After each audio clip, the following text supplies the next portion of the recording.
guys, welcome back to the channel. How is everybody doing today? Hopefully everybody is doing well. Well, guys, I really didn't have a video planned for today. I wasn't really even planning on doing any kind of video, but then I happened to be scrolling through, I think, Instagram, and happened to notice that it was Wes Craven's birthday. Now, Wes Craven, he passed away. I don't remember how long ago it was. It was a while ago, but it is still his birthday, and I realized that I have a few Wes Craven movies in my collection that I've never seen. So I thought, you know what? It's his birthday today. I'm going to watch 3 Wes Craven movies from my collection that I've never seen. And I'm going to just kind of give quick little reviews on what I thought about them. And we're going to start off with, and it's a little embarrassing to say, calling myself a horror fan, that I've never actually seen this movie. But this is a beautiful limited edition 4K Arrow release of Wes Craven's The Hills Have Eyes. I love these limited edition too. More artwork on the back there. But yeah, it's a little embarrassing to call myself a horror fan, and I've never actually seen this. If I have, I don't remember it, but I don't think I've actually ever seen it. But yeah, nothing like starting your day off with a movie about cannibalism. So let's get going, guys. Let's head over to the TV and check it out.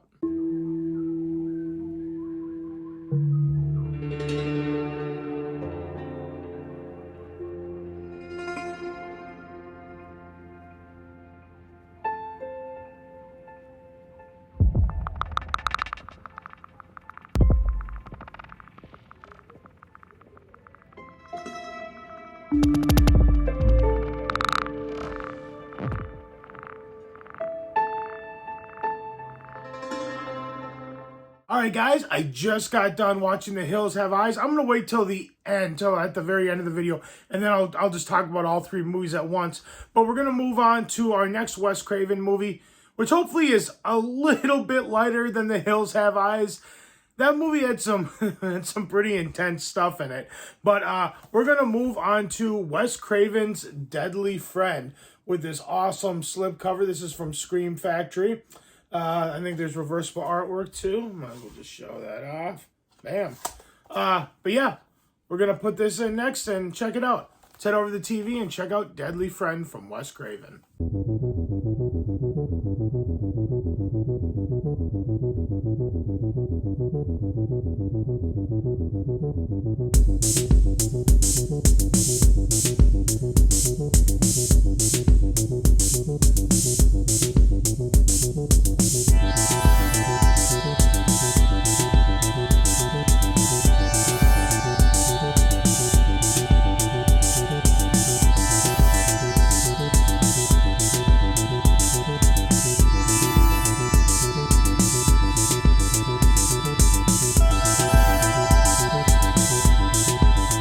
Alright guys, I just got done watching Deadly Friend, and we are moving on to our 3rd Wes Craven film of the day. It's been a while since I've watched kind of 3 movies back to back to back, but I had the day off. I figured why not. And we're going to end this little Wes Craven trilogy with Wes Craven's The People Under the Stairs from Scream Factory. Once again, this is a little bit embarrassing that I call myself a horror fan, and I've never actually seen this movie either. But yeah, let's head over to the TV, guys, and go check out The People Under the Stairs from Wes Craven.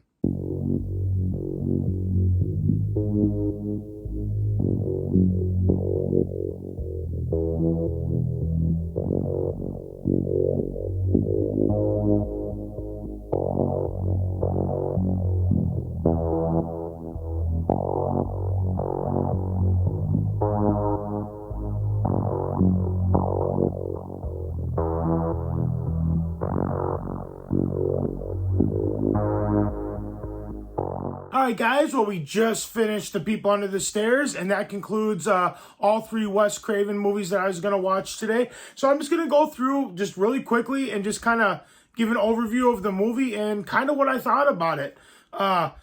So yeah, the first movie that we watched today was Wes Craven's The Hills Have Eyes. This movie, I'd heard about this movie for a long, long time. And I'm going to be completely honest with you. For some reason, I thought the movie would be far more disturbing. I mean, don't get me wrong. It's a disturbing film because it's about cannibalism. It's about a family who gets stranded in, I think they're in Nevada, heading to California. They get stranded in the desert, in Nevada, and they're being stalked by a family of cannibals. The movie is effective in a lot of ways, but honestly, like I said, I thought it was going to be one of those movies that I would have a hard time kind of getting through, and one that I'd maybe never want to see again. I could easily watch this movie again. No problem. It really wasn't, which is good, but I was kind of going in. I've been hearing a lot of things about this movie for so many years that I just assumed it was going to be one of those movies that was going to be really hard to watch and just really, really disturbing. And don't get me wrong, it's disturbing, but it never seems to go too far, which I was actually kind of happy about, because it's never fun to really watch a movie that's like, oh, that was good, but it's too disturbing. I don't ever want to see that again. So I'm glad that it didn't really cross the line of being too disturbing, even though there is definitely scenes that are intense and are tough to watch. It never really reached a point that I found to be too extremely offensive or brutal. They kind of went all the way up to that line, but didn't quite cross it, which I was happy to see. And yeah, I really enjoyed this. On a scale of 1 to 5, I would probably give it 3.5 or 4. I thought it was pretty good. I really did enjoy it. It looks really good on 4K too. Very, very grainy, but still the HDR really helps. Nice, dark, bold colors. Really definitely helped with the picture quality for sure. But yeah, I would definitely recommend The Hills Have Eyes. I thought it was quite good. Good acting, good story, intense scenes, a little suspenseful. And yeah, I really, really enjoyed it. So then the next movie that we watched was Wes Craven's Deadly Friend. I gotta be honest with you, I love this movie. I thought this movie was a freaking blast. Not that it's a good movie by any means. It's definitely kind of a bad movie, but still good and fun at the same time. The basic concept of this movie is a kid who moves into this new town. He's an extremely intelligent kid. He builds this highly intelligent robot. This robot gets shot up and destroyed by a neighbor. And sometime after that, the girl that he kind of starts dating gets killed in an accident by her abusive stepfather. And they're basically considered her to be dead. They take her off life support. Well, he kind of kidnaps the body of this girl from the from the hospital and puts in a chip, the same chip that was in this robot, into this girl. And the problem is once he does that, yeah, she comes back to life, but then she becomes a killing machine. And it's basically, she becomes the robot is her, they're kind of the same person.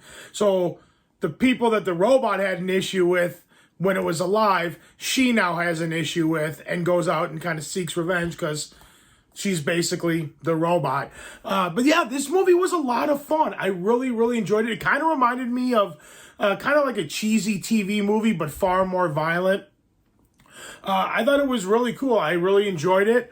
The thing that was cool about it is it definitely has elements. There were elements of Nightmare on Elm Street for sure that I saw in this movie, with like the camera shots, the style of music he uses. I definitely saw a lot of like Nightmare on Elm Street vibes. I got Nightmare on Elm Street vibes only during specific scenes. It was definitely with the camera work and some of the music that's chosen here. But yeah, I would definitely recommend this too. This is an easy could watch again movie for me. I definitely enjoyed it. Scale of 1 to 5. I'd probably give this one a 4. I really did enjoy it, even though it is quirky and just kind of downright silly at times. It's definitely a fun watch. So I highly recommend it. Check it out. And then the last movie we watched in this Wes Craven trilogy was The People Under the Stairs. This was another. I'd never seen this one before either. This, I would say, was probably one of Wes Craven's more unique and original movies. Basically, this movie is about these two here. They're a rich couple. They're landlords, and what they do is they buy up like a bunch of real estate, let the buildings kind of rot, so that they can tear them down and build condominiums, and they're evicting a lot of the people out of these apartments because they can't pay the rent. Like they say, if you can't pay the rent on time, then you got to pay triple, which obviously they can't afford. And so basically, this kid right here, this kid, and then Ving Rhames is in this too. His character, they decide that they're going to go rob these rich people because they got these like super rare coins. And what happens is this kid ends up getting stuck in the house, finds out that there's people under the stairs that these people have like kidnapped, and they have them underneath the stairs, and they've tried to escape, and they can't. It's kind of a hard movie to explain, but it's these two are basically nuts, and they have this kind of fun house that nobody can seem to escape from. And basically what happens is this kid goes in there and he tries to free everybody that's in there and get the money out of there so that they can basically live a better life. And yeah, it's a very, very out there movie. I would say out of the three that I watched today, this was by far the most unique, weird, and original. But I really, really enjoyed it. I thought it was really good. There's some really good acting in it. There's some good suspense in it. There's a couple good jump scares.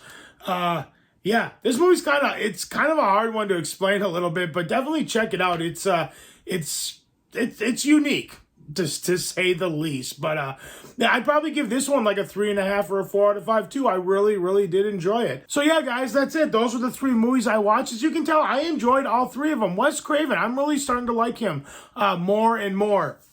The more of his stuff that I see, I'm starting to enjoy it more and more, and appreciate him more as a director, like outside of, Scream and Nightmare on Elm Street and stuff like that. So, so that was a lot of fun watching all 3 of those movies. I recommend all 3. Check them out. But yeah, guys, that's all I got for you today. If you like this video, give it a big thumbs up. Let me know you guys like what I'm doing. Like, share, comment, subscribe, all that fun stuff. I'll see you guys in the next video. Let me know down below any other Wes Craven movies, especially ones that are maybe lesser known that I should be watching. What do you think of those films? Did you like them? Did you not like them? Have you seen them? Are you planning on seeing them? Let's finish the conversations in the comment section below, guys. Thank you so much for watching. You're amazing as always, and I'll see you in the next video. Take care. Bye.